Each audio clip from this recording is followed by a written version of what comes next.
కామారెడ్డి జిల్లా సరసులాబాద్ మండలంలోని రైతుల పొలాలను వేలం వేయడానికి బ్యాంక్ అధికారులు సిద్ధమయ్యారు.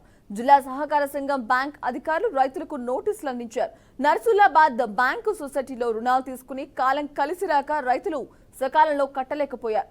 బ్యాంకు నుంచి రుణాలు తీసుకుని బోర్లు వేశారు. బోర్లు పడకపోవడంతో గిరిజన రైతులు ఆర్థిక ఊబిలో కూరుకుపోయారు. ఈ నెల 26న రైతుల భూములకు వేలం వేయడానికి సహకార సంఘం సొసైటీ సిద్ధమైంది.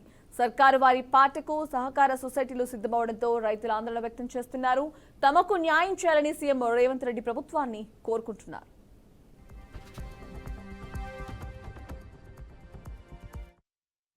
లక్ష్మణ్ నసులాబాద్ మండల్ కామారెడ్డి జిల్లా గారి పరిధిలోని దుర్కి సొసైటీ పరిధిలో గత 2017 సంవత్సరంలో 4,32,000 లోన్ తీసుకున్నాను.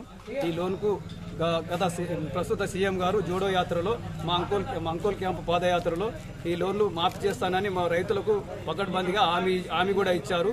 ఈ రోజు మేము 4,32,000కు 7,95,000 చేసిరు. ఈ కట్టిన దాకా కాదని ఇంటి చుట్టూ తిరిగి ఇంటి తలుపులు తీద్దాము, టీవీలు తీసుకుపోతాము, లేకుంటే మీ పొలాలు అర్రాజ్ చేస్తాము, మిమ్మల్ని కేసులు పెడతామని దబాయిస్తారు మాకు ఇంటి చుట్టూ వచ్చి. ఈ దానికి మేము భరించలేకపోతున్నాం. సీఎం గారు మాకు ఆదుకుంటారని ఈ యాత్రలో చెప్పిన మాట ప్రకారం సీఎం గారు నిలబడతాడేమోనని మేము రైతుల తరపున ఆశిస్తున్నాను.